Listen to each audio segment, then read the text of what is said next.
generation after generation. In this film, we will explore who pulls the strings, who benefits from the dark spectacle of modern warfare. We will answer the question, do the people know how they are controlled? Do they understand the systems of power that surround them?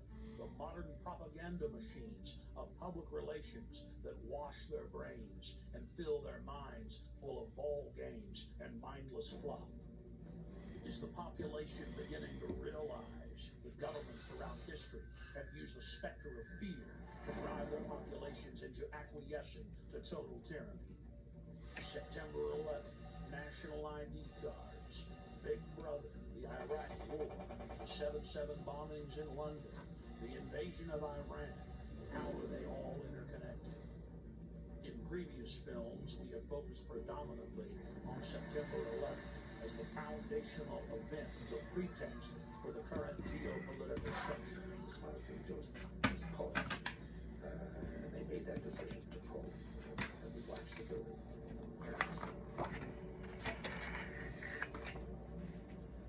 National polls show that most Americans and Westerners believe the official story of 9/11 to be a fraud. And a large part of that majority believes that 9/11 was an inside job. But the establishment press continues to contest any alternative view concerning 9/11. In this documentary, we will first look at historical events that are not contested. Events I don't know if that in the background's gonna get me in trouble. I guess we'll find out. It'd be a hell of a way to start a YouTube channel. There are literally hundreds of examples of government-sponsored terrorism in modern history, or what are known as false flag operations. We're going to start by looking at just 5 past examples. Then we'll look at several modern classic. cases. What is a false flag? The encyclopedia definition reads, false flag operations are covert operations conducted by governments, corporations, or by other organizations which are designed to appear as if they were carried out by other entities. The name is derived from the military concept of flying false colors, that is, flying the flag of a country other than your own.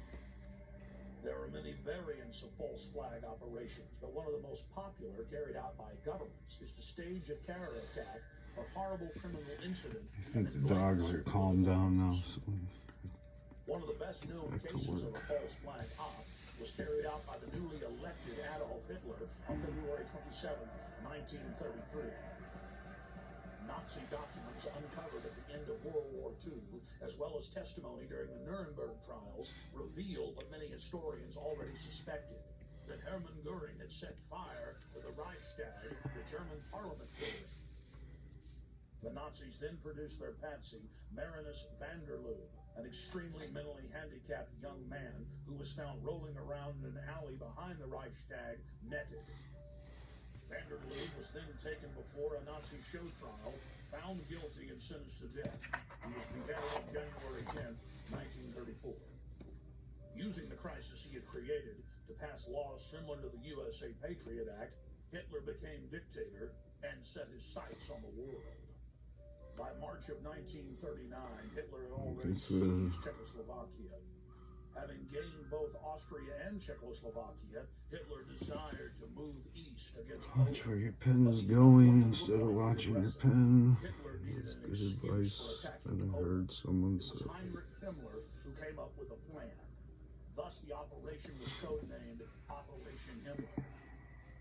On the night of August 31st, 1939, the Germans took an unknown prisoner from one of the concentration camps, dressed him in a Polish uniform, took him to the town of Gleiwitz on the German-Polish border, and then shot him. The staged scene with the dead prisoner dressed in a Polish uniform was supposed to appear as a Polish attack against the German radio station. German radio, newspapers, and newsreels were flooded with images of what appeared to be a dead Polish soldier who had dared attack the Reich. Now Hitler had his excuse to invade Poland, and the nightmare of World War II had begun.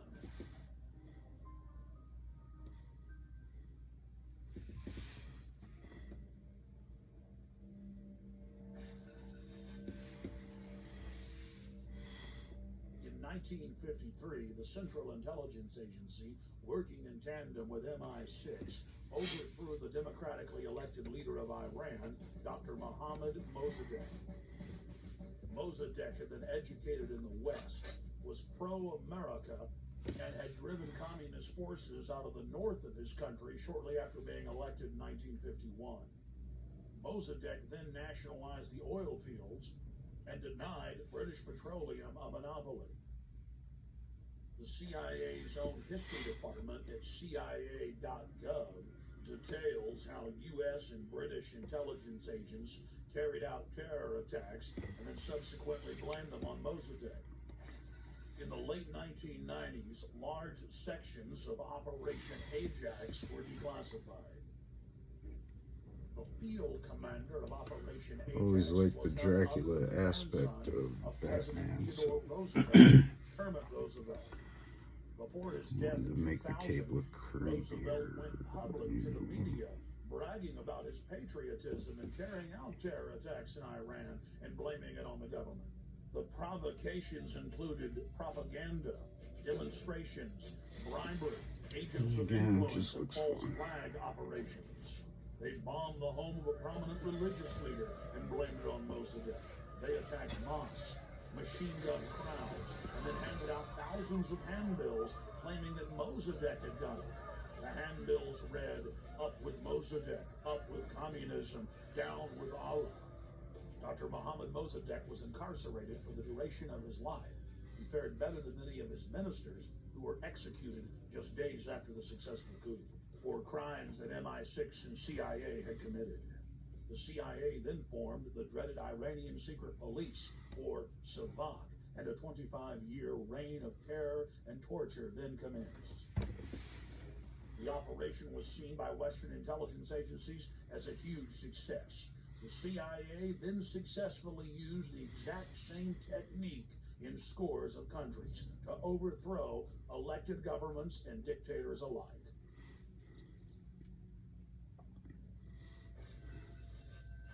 Operation Gladio is an umbrella name for literally hundreds of bombings carried out by Western intelligence agencies and NATO in Italy, Western Europe, the Middle East, Latin America, and Asia. From 1947 until 1981, Most people Italian in there. presidents have gone public admitting Operation Gladio Videos targeted have innocent civilians and was neglect nice on music practice and public. going. On November 22nd, 1990, the European Parliament All had a kinds of resolution condemning the activities of Operation Gladio. Relaxing sounds in the background. Concerning Gladio's actions as well. Many other countries have declassified documents concerning Gladio. It's part of the public record that our government and other Western governments targeted trains, buses, schools. Several times operatives zeroed in on school buses, knowing that images of dead children would get the population hopping mad and ready to relinquish their liberties. A particularly bloody bombing at the central station of Bologna, Italy, on the morning of August 2nd, 1980, which killed 85 people and wounded more than 200, caused some Italian officials to break their silence and begin to expose just a small part of this wicked operation. And now the Gulf of Tonkin incident. In the summer of 1964, I have no formal training in President this, so Johnson needed a pretext to commit the American people to something the already expanding covert war in Southeast I've always Asia. kind of done since I was a Three kid. communist PT boats attacked an American destroyer off the coast of Vietnam yesterday, and today President Johnson's response was hard and tough. To any armed attack upon our forces, we shall reply. To any in Southeast Asia who ask our help in defending their freedom, we shall give it.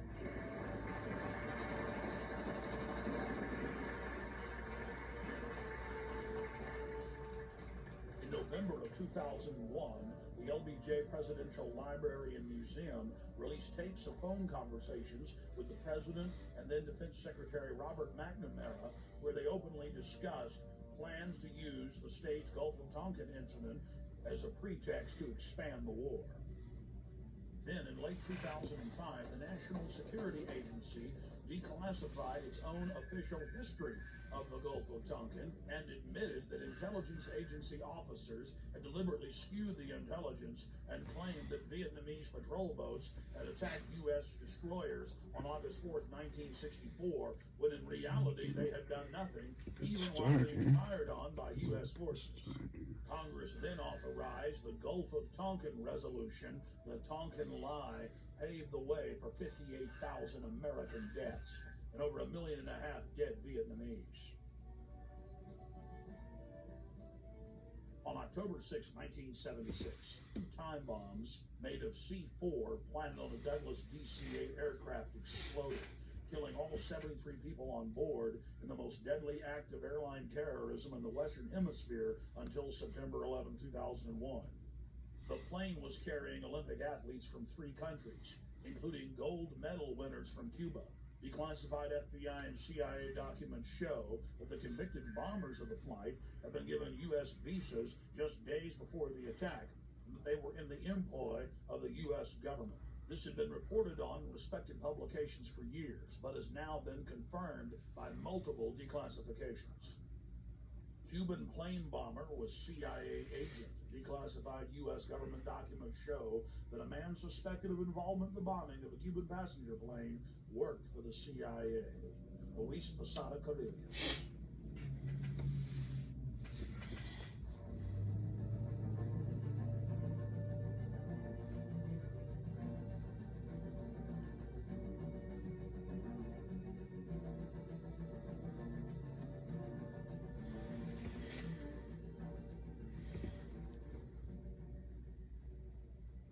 In the early 1960s, the chairman of the Joint Chiefs of Staff, Ella Levinson, concocted a plan for false flag operations as a pretext to invade Cuba and for war with the Soviet Union.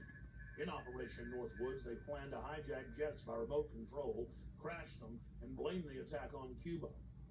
There were many other terrorist attacks they planned to carry out that were contained within the document.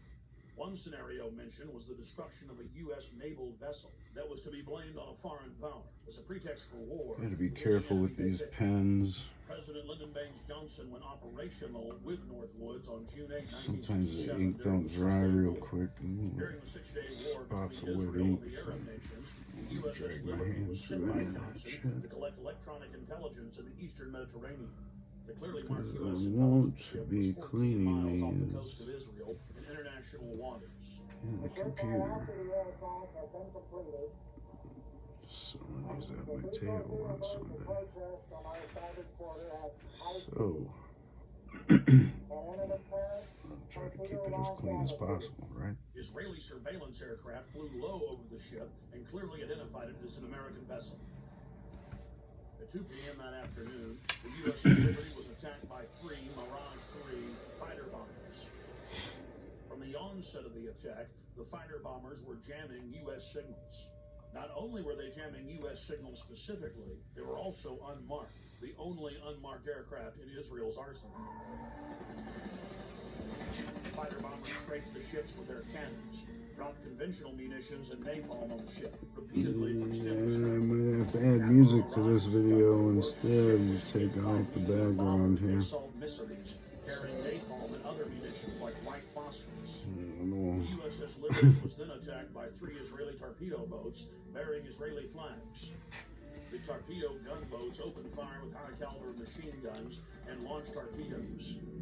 A single torpedo struck the ship, blowing a hole in both sides, entering the ship and leaving a 30-foot exit hole when it exploded.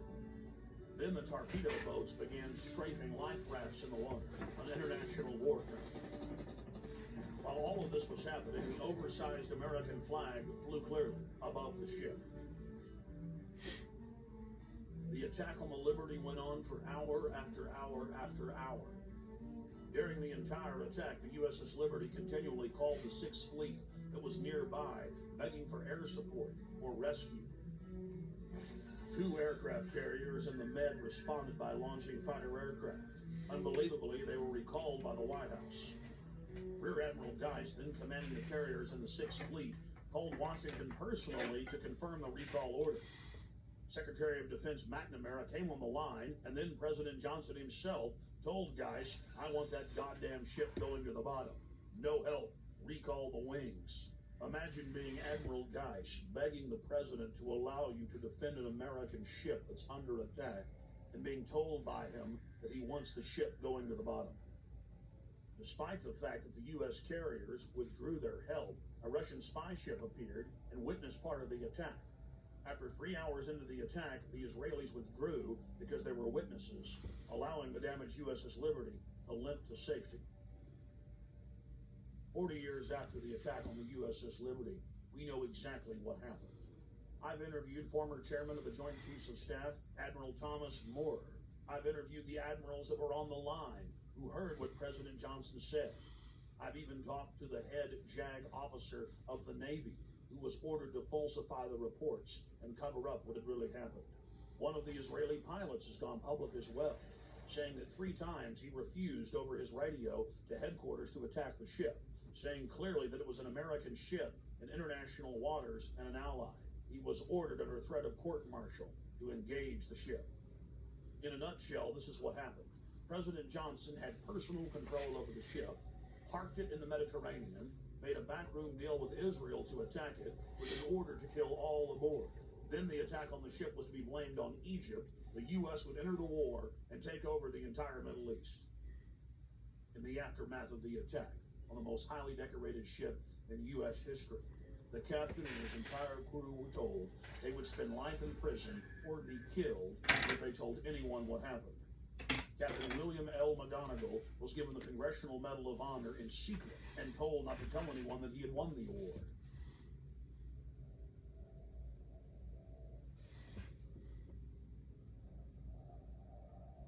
Now that we've looked at a small cross-section of historical examples of government-sponsored terrorism, let's fast forward to the horrific attacks of 7/7 in London. Prime Minister Tony Blair, leader of the Labour Party, was facing an uphill battle in parliamentary elections. National polls showed that his pro-war party was sure to lose. And then right on time, the bombings of 7/7 and 7/21 occurred. Within days of the London bombings, evidence began to emerge indicating Western intelligence agency involvement. I traveled to London from Austin, Texas, to personally investigate.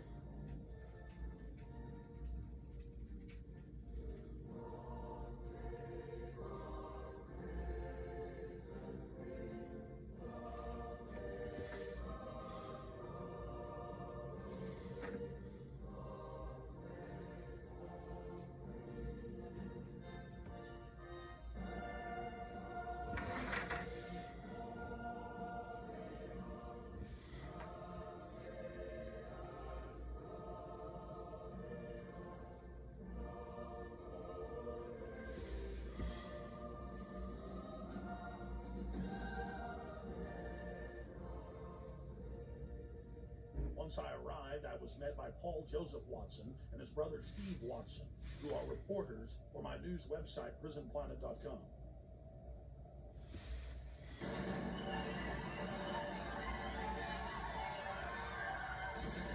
To understand the London bombings and who perpetrated them, you first need to look at 3/11/2004, the bombings in Madrid, Spain.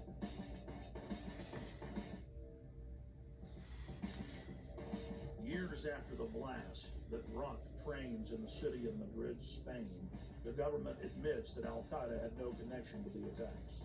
Every one of the supposed bombers had intimate links to Spanish security services, including the head of their bomb squad. The alleged leader of the bombers, who reportedly gave dynamite to the terrorists, was connected to the Madrid bomb squad. And we see the exact same earmarks, the same MO in the London bombings that we witnessed in Madrid. On the morning of July 7th, 2005, 3 trains and a city bus were ripped to pieces when 4 military-grade explosive devices detonated. At 8:50 a.m., 3 explosive devices simultaneously detonated on 3 separate trains. Within minutes, eyewitnesses were reporting to the press that there had been multiple terror attacks, despite the fact that 3 train cars were burning wrecks strewn with dead and dying Londoners. Scotland Yard for over an hour and a half claimed that all of the disruptions were simply caused by a power outage in the London Underground. Power surge on the Underground, that's what we heard. I mean, the bus was about an hour after the Underground, so that's when I think everybody knew that it wasn't what it was, you know. I think it was just an excuse, power surge, whatever. Why would they say that though, knowing it wasn't? Trying to cover up probably, you know what I mean? So they were, you know, so why not get on with everything, you know, so. Then mysteriously, 50 minutes into the attack, the London Police Department orders the number 30 Hackney to Marble Arch bus to leave its normal route and to park at the corner of Woburn Square and Tavistock Place. At 9:47, a 4th bomb detonates, killing 13 civilians and injuring many others. Note, out of several hundred buses in service that morning, it's the only bus that the police take special control of and direct to Tavistock Square. I've been walking up and down this road looking at the bus stops for a number 30. The bus stops have all the numbers of the buses on them individually. There's no number 30 on any of the bus stops. That's because the number 30 bus was specifically rerouted here on that day. To simplify, there's no bus stop here. There's no number 30 bus stop here, no. Well, that was in the news, that it was specifically diverted here. They admitted that the number 30 bus was the only bus that was directed to a different area of the city. For what reason? Nobody knows, but they admit that. So it's very strange that for no reason it would come down this road when it was bombed. Remember, while all this is happening, the police are on radio and TV telling everyone that it's just a power failure, an outage. Meanwhile, commuters on the bus were listening to other radio reports where eyewitnesses were reporting explosions. The supposed bomber on the bus with the rucksack became panicked and began looking in his rucksack in what witnesses said was a confused and frightened manner. Weeks later, police detectives investigating the case said that all 4 of the bombers on the 3 trains and the bus didn't fit the MO, the modus operandi of bombers. They bought 2-way tickets. They played games of cricket the night before. They had good jobs and happy families. One of the alleged bombers was caught by surveillance camera arguing with the ticket clerk about the price of his pass. After Scotland Yard detectives had a chance to talk to some of the eyewitnesses from the bus and the trains, they stated clearly on the record that they believed that the bombers did not know that they had explosives in their backpacks. This was only one of many huge developments in the case that only received bare mentions in the back of the newspaper. The July 29th edition of Fox News Channel's Dayside program revealed that the so-called mastermind of the 7/7 bombings, Harun Rashid Aswad, is a British intelligence asset. Former Justice Department prosecutor and FBI terror expert John Loftus exposed the fact that Aswad was being protected by MI6 and was clearly under their control. Aswad is believed to be the mastermind of all the bombings in London on the 7/7 and 7/21. This is the guy, we think. This is the guy, and what's really embarrassing is that the entire British police are out chasing him, and one wing of the British government, MI6, or the British Secret Service, has been hiding him. And this has been a real source of contention between CIA, Hold on, John. Justice Department, and Britain. MI6 has been hiding him. Are you saying that he has been working for them? Oh, I'm not saying it. This is what the Muslim Sheikh said in an interview in a British newspaper back in 2001. So he's a double agent. Or was a double agent. Yeah, so he's working for the Brits to try to give them information about Al-Qaeda, but in reality, he's still an Al-Qaeda operative. Yeah. The CIA and the Israelis all accused MI6 of letting all these terrorists live in London. Now, we knew about this guy Aswad. Back in 1999, he came to America. The Justice Department wanted to indict him in Seattle because him and his buddy were trying to set up a terrorist training school in Oregon. The headquarters of the U.S. Justice Department ordered the Seattle prosecutors not to touch Aswad. Hello. Now, hold on. Why? And that's, well, apparently Aswad was working for British intelligence. Now, there's a split of opinion within U.S. intelligence. Some people say that the British intelligence fibbed to us. They told us that Aswad was dead, and that's why the New York group dropped the case. That's not what Sure, all this graphite is working against me right now, but for this very publicly affiliated guy with Al-Mujarrab. He was a British intelligence plant.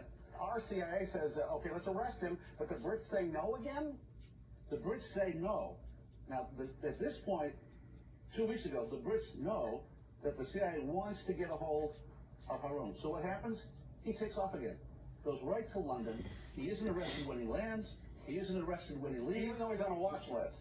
He's on the watch list. The only reason he could get away with that was if he was working for British intelligence. He was a wanted man. And then takes off the day before the bombings, as I understand it. Yeah, and goes to Pakistan. The Pakistan is arrested. They jail him. They jail him. He's released within 24 hours.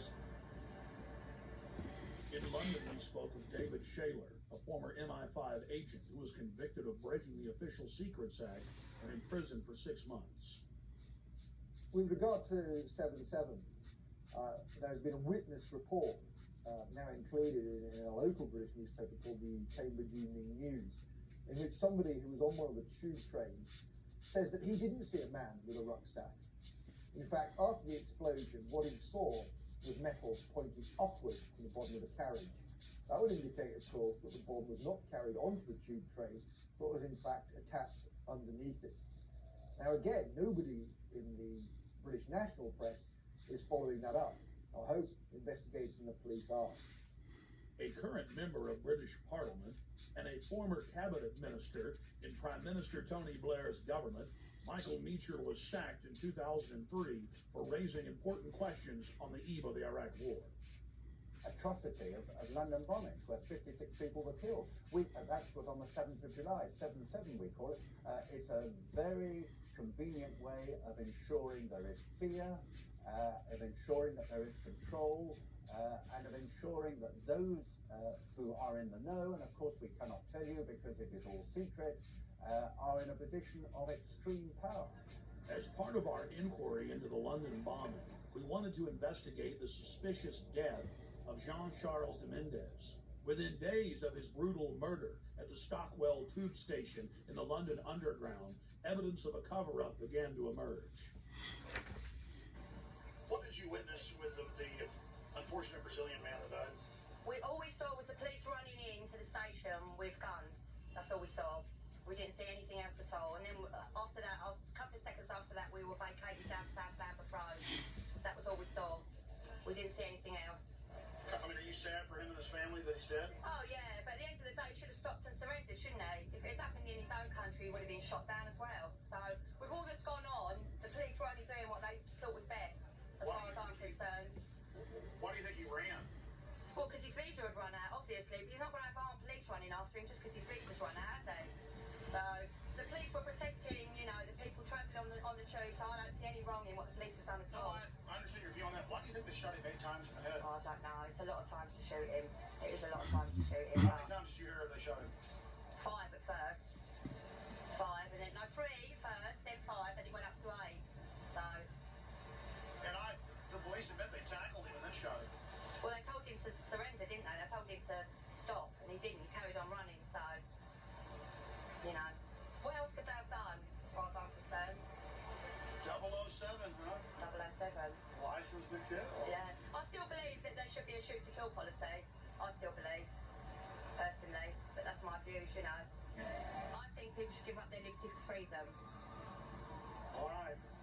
London police were later forced to admit that Mr. de Mendes never ran from them, wasn't wearing a heavy coat, and that a special army unit had killed him execution style with over 10 shots to the head at point-blank range. The British government was so desperate to keep the details of the shooting secret that they went so far as to arrest an ITN television journalist who had simply gotten a copy of what would normally be a public police report.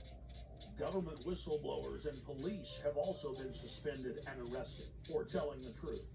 We had our details taken and were threatened with arrest simply for asking questions of locals outside the Stockwell station and videotaping police. Austin, Texas.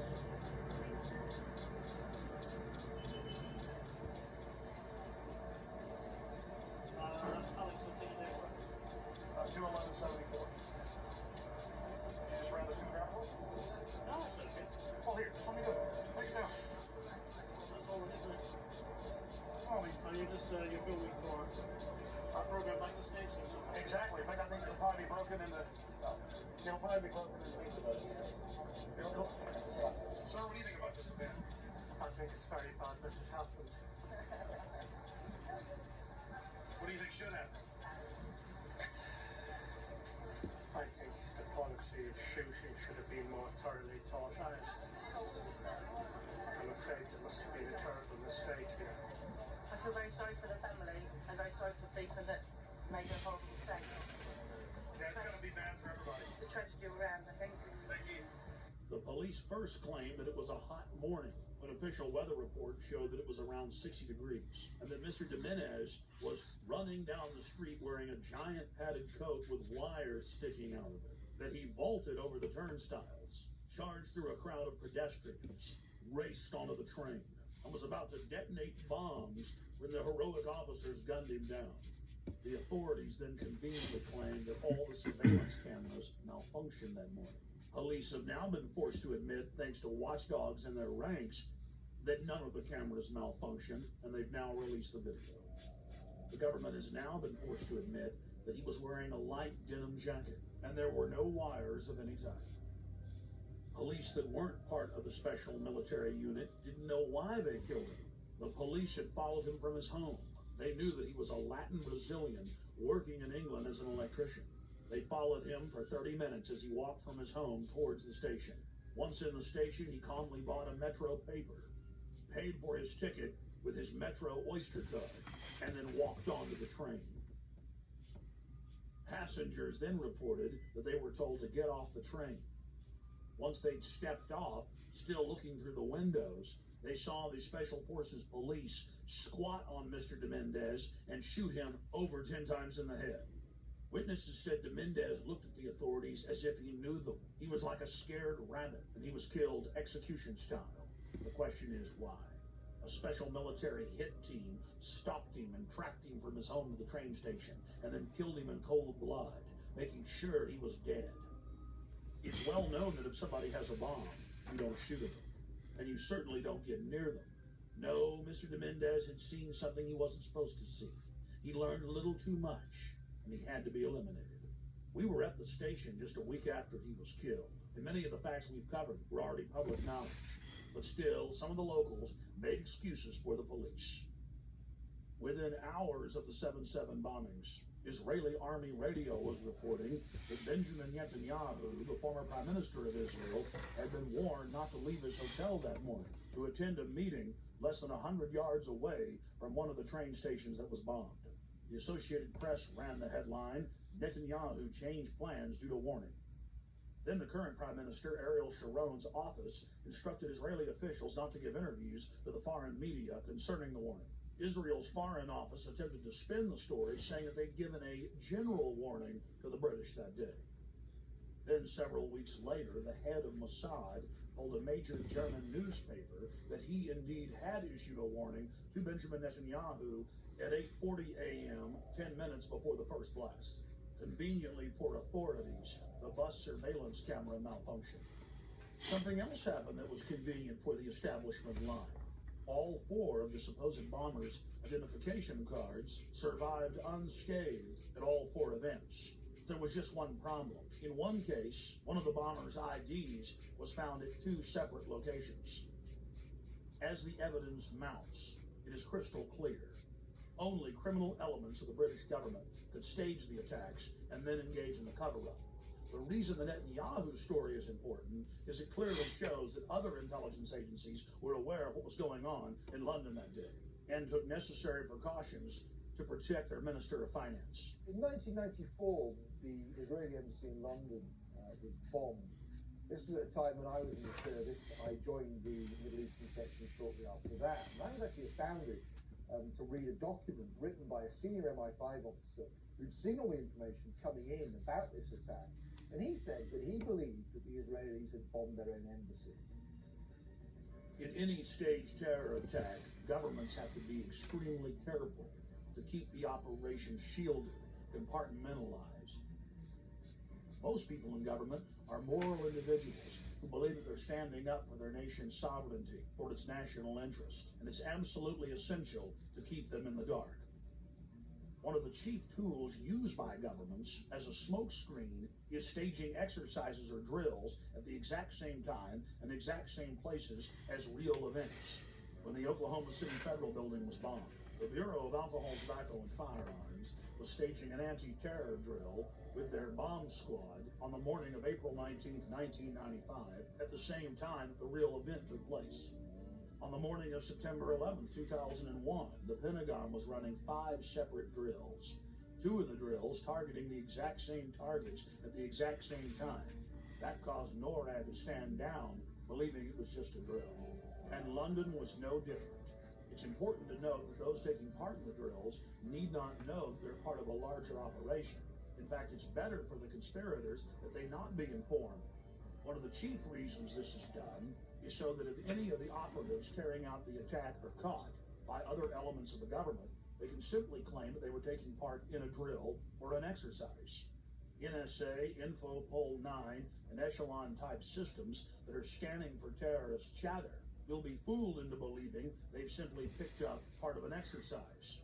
On the morning of 7/7 in London, there was a simultaneous exercise targeting the exact same trains, the exact same bus, at the exact same locations, at the very same time. What we're supposed to believe is some kind of coincidence. There was also an anti-terrorist drill going on 7/7.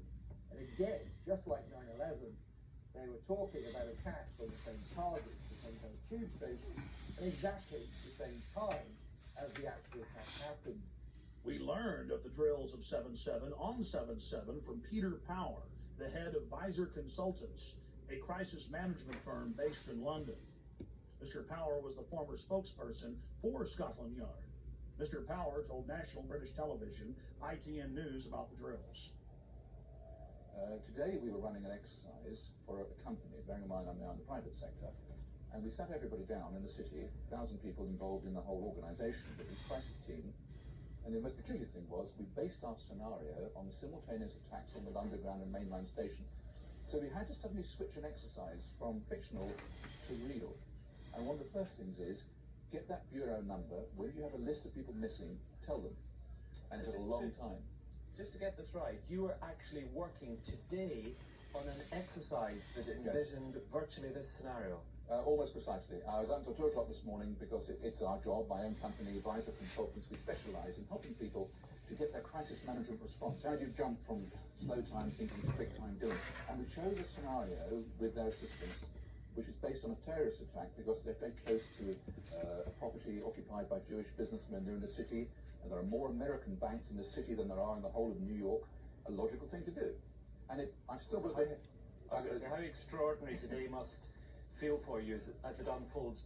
He repeated himself to BBC Radio 5. The thing that concerns me is that what are we doing for the thousands of men and women actually who are in London working? And I say that because at 9:30 this morning we were actually running an exercise for over a company of 1,000 people in London based on simultaneous bombs going off precisely at the railway stations that happened this morning. So I still have the hairs on the back of my neck standing upright. To get this quite straight, you were running an exercise to see how you would cope with this, and it happened while you were running the exercise? Precisely. And it was about 9:30 this morning. We planned this for a company, and for obvious reasons I don't want to reveal their name, but if they're listening they'll know it. We had a room full of crisis managers for the first time they met, and so within 5 minutes we made a pretty rapid decision. This is the real one. And so we went through the correct drills of activating crisis management procedures to jump from slow time to quick time thinking and so on. If we use a standard actuary employed by major insurance companies to calculate the probability of these events coinciding in a 10-year mean, we learn that the probability of this happening is greater than 1 in 300 It's trillion. probably not terribly exciting, I'm sure. That's a number with 41 zeros. But it's part of the process. There's trillions and trillions and trillions and trillions and still more trillions times greater than all the grains of sand in all the world. To put that number in perspective, it has 41 zeros. Scientists using supercomputers have estimated that the Earth has over 7 quintillion grains of sand. A quintillion has 18 zeros. It would appear as some way of stopping their response to the emergency services or providing some kind of cover for what must be operations orchestrated in some way by the state. The evidence is overwhelming. All the telltale signs are there of government-sponsored terror. Only the British government had the know-how to carry out the attacks and to control the situation before and after the bombings.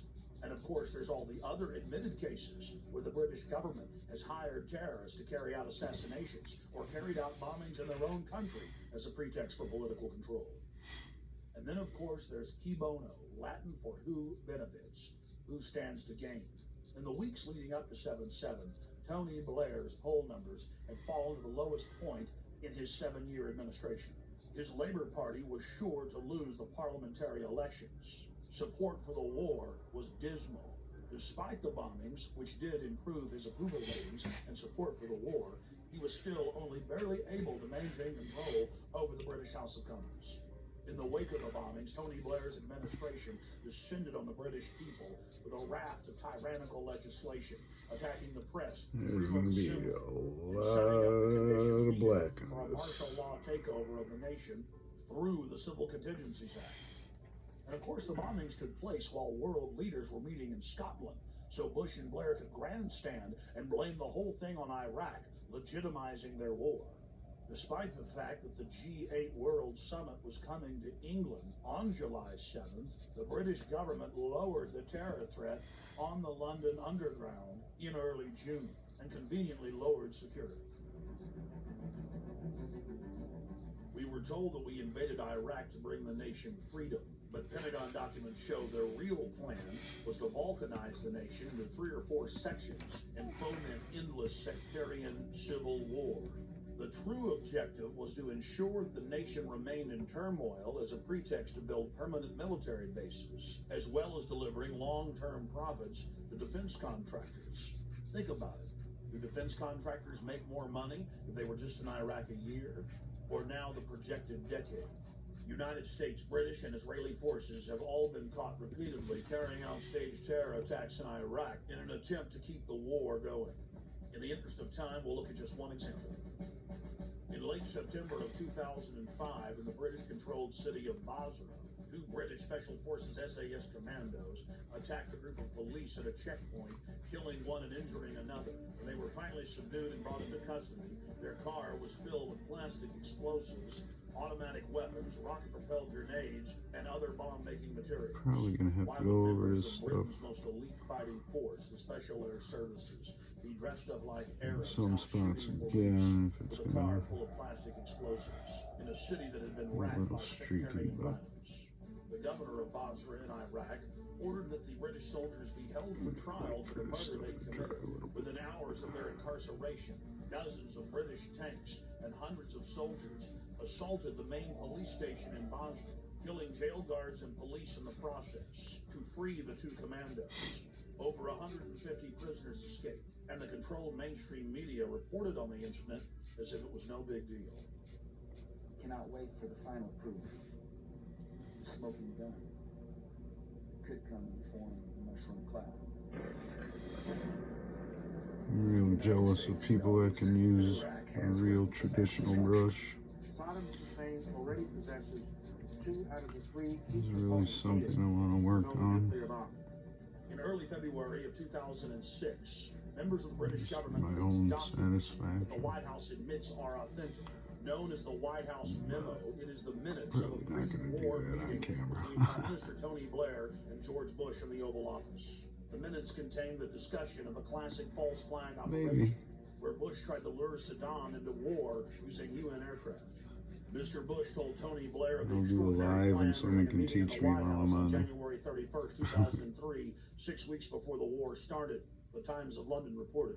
The Times reads, President Bush had plans to lure Saddam Hussein into war by flying an aircraft over Iraq painted I UN mean, colors. I have in a hope general to shoot it idea down. on The the memo brush, also but contained details of President Bush's plan it's to have defectors controlling. claim that its weapons of mass Controlling the destruction brush is the didn't hardest exist. part.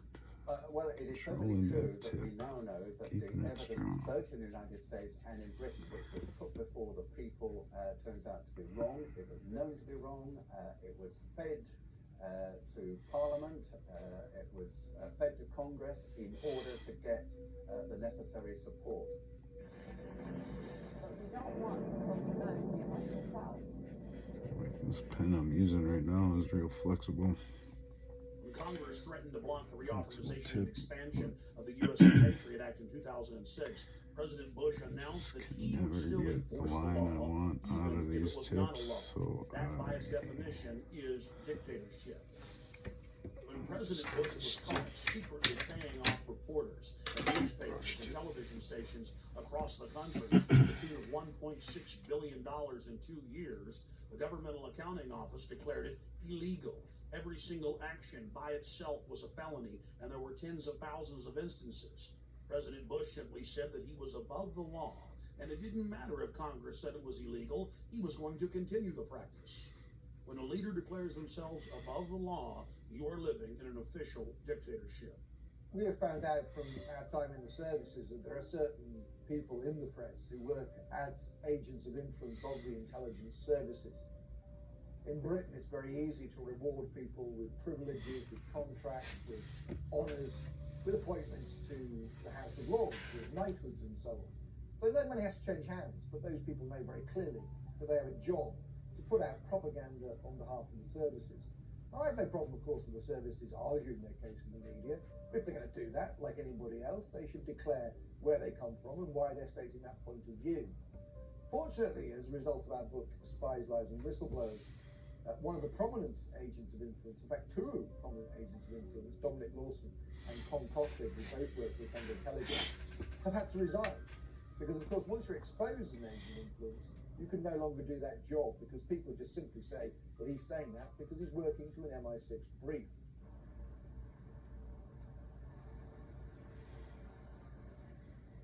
When Congress informed Bush that secret arrest, secret detention, and torture was illegal, he simply had his Attorney General, Alberto Gonzales, issuing a policy paper claiming that it was lawful.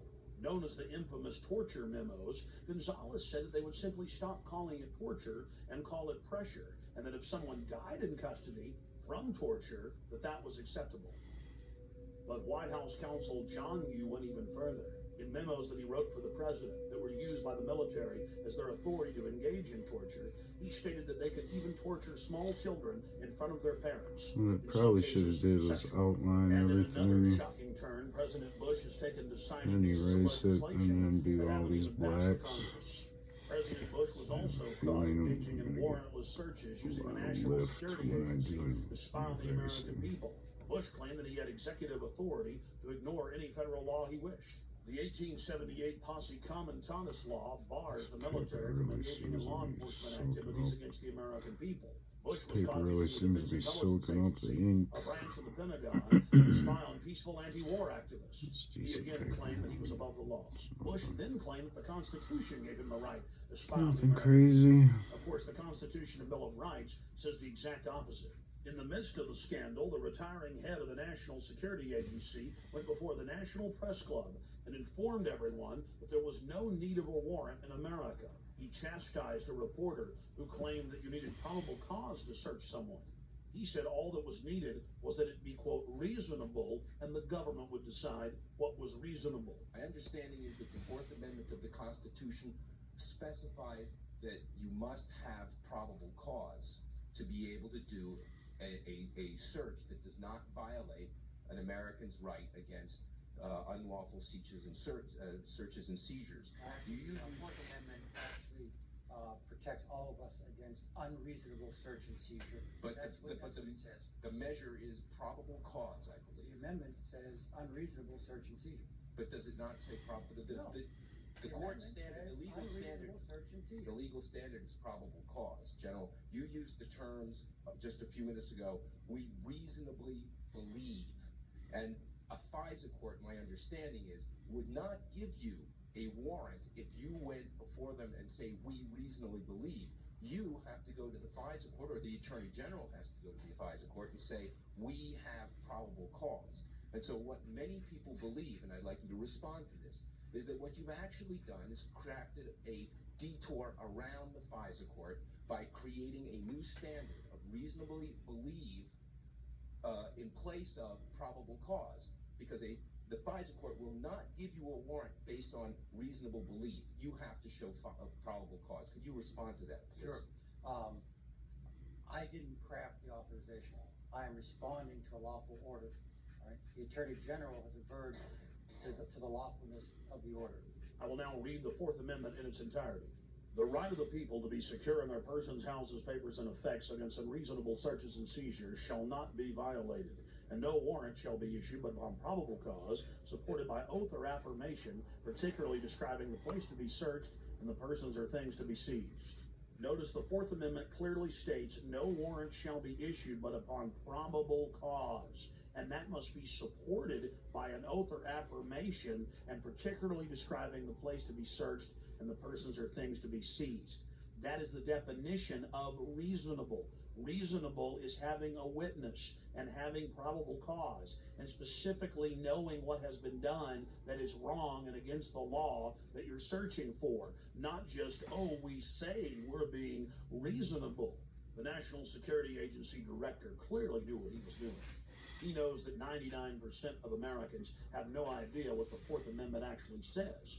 So he claims that it's okay for them to spy on us without a warrant, counting on us being ignorant. That ignorance needs to end.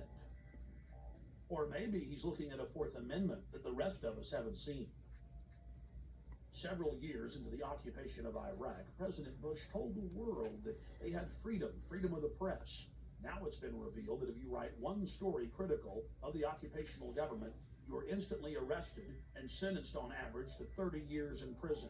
In some cases, reporters are simply executed or tortured. Then it came out that the Pentagon was covertly controlling almost every major newspaper in Iraq, and that PR firms were writing most of the stories in the United States. But it's not just going on in Iraq. Billions and billions of dollars a year are spent paying off reporters, planting fake news stories, and producing fake newscasts. The military calls this info wars, seizing the mind of the enemy, and they are treating the American people like an enemy.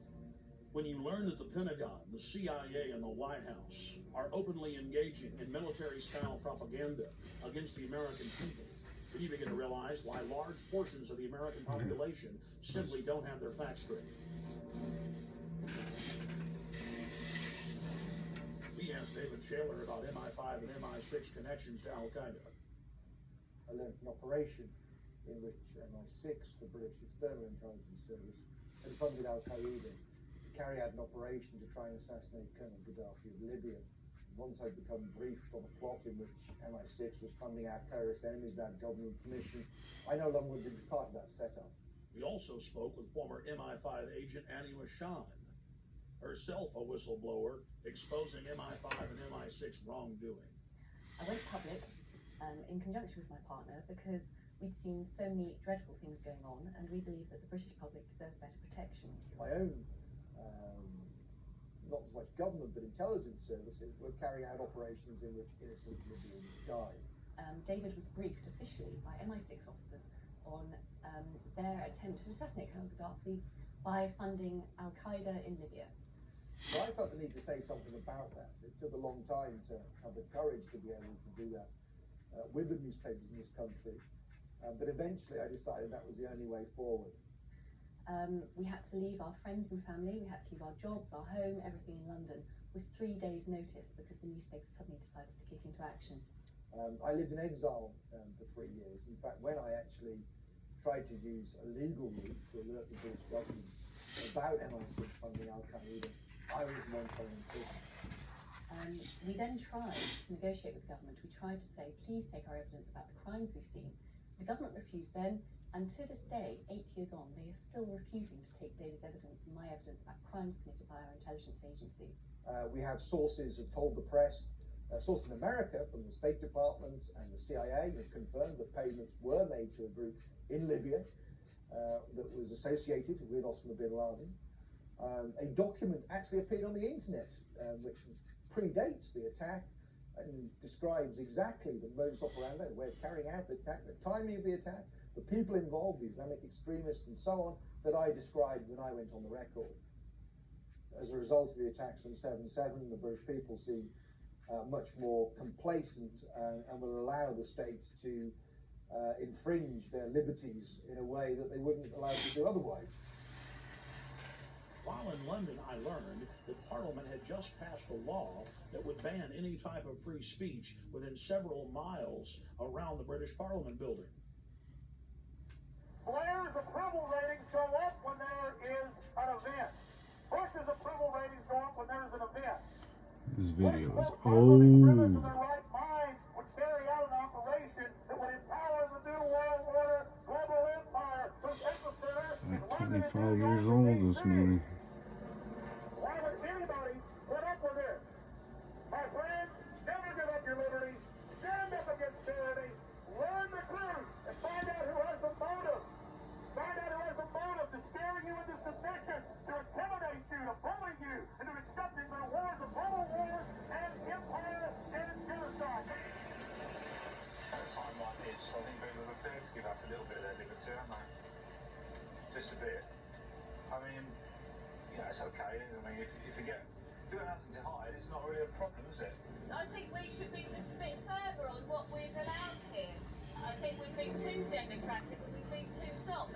What is done to people who wish to demonstrate is increasingly worrying. A lot of demonstrations, both at Genoa, at the G8 at Glen Eagles, many other places around the world, there is no wish of those who demonstrate, in my view, for violence. They disagree profoundly with what their governments are doing. I'm not saying whether they're right or wrong. I'm simply saying that they should have the right to do so without harassment, intimidation, or indeed being charged, attacked, and being seriously injured. Because the only ones who are going to be allowed to have the big loud speakers out in the public areas, just like in China, are going to be the state. I must say, one of the things that does concern me is Brian Hall.